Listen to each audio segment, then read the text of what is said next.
समर्पी देली पाइली सर्व बुझ ना बुझ स्वामी गुरु देव।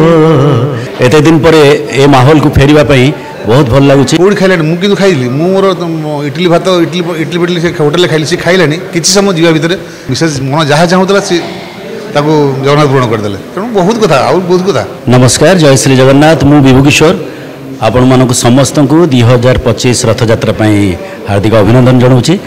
आज आम ओडिसी रिसर्च सेंटर रे गुरु श्री केलुचरण महापात्र गवेषणा केन्द्र आनुकूल्य गोटे भजन परिवेषण करने को आसचु जार प्रोग्राम ना हूँ गुहारी। बहुत सुंदर सुंदर गीत अच्छी आ भल लगुच। एत दिन पर ए माहौल को फेरिबा पई बहुत भल लगुच। मत लगुच समस्ते एंजॉय करेंगे। पुरातन रचना सांस्कृतिक दार्शनिक श्री जगन्नाथ आम श्री जगन्नाथ आमर होचंती इष्टदेव। जेहेतु से आम इष्टदेव तांकरी चरण कमल आम किछि संगीत परिवेषण करूँ भजन माध्यम जनाण माध्यम। मोर अनुभूति हूँ से होचंती भावर ठाकुर।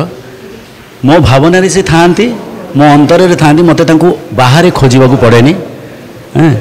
मुझे मत मो जगन्नाथ को जिते खोजे मो आध्यात्मिकतार खोजे मो अंतर खोजे। कारण जगन्नाथ से भावर ठाकुर सी आपको केवल निज भितर मिलबे आ कोट मिलबेनी। समर्पी देली पाइली सर्व बुझ ना बुझ स्वामी गुरु देव।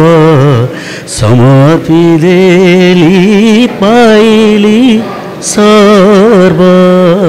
बहुत बढ़िया सुंदर कार्यक्रम जगन्नाथ यही पवित्र दिन माने नवदिनात्मक दिन में जो गुहारी जो कार्यक्रम बहुत सुंदर सरकार तरफ होची ओडिसी रिसर्च सेंटर और सरकार मिलित हो बोधे मन प्रभाव्स किंतु बहुत सुंदर समस्ते ये आसवा दरकार जाना दरकार जगन्नाथ चेतना हवा दरकार जगन्नाथ विषय जाना दरकार भजन जगन्नाथ भजन शुणिले लोक गोटे मानने जगन्नाथ चेतना आसो निश्चित निहाती बहुत भल कार्यक्रम बहुत बहुत सारा अनुभूति आ बखाणी तो बहुत बखाया नुहे अनुभूति बहुत कथा माने जोड़ा भावी नी मुझे जहाँ आशा कर जगन्नाथ को समर्पी देती मो आशा पूरण होती बहुत कथा अनुभूति अच्छी अनुभूति कहबी कि गोटे अनुभूति आम मो मिसेस मुझे जाइलु माने पुरी जाइलु कार्तिक पूर्णिमा जगन्नाथ मो मिसेस कहला मु आज बाहर कौट खाइबी माने घी होनी बोली घी भात दही माने अरुआ घी खाइबी कौट खाइल मुझे खाइली मोर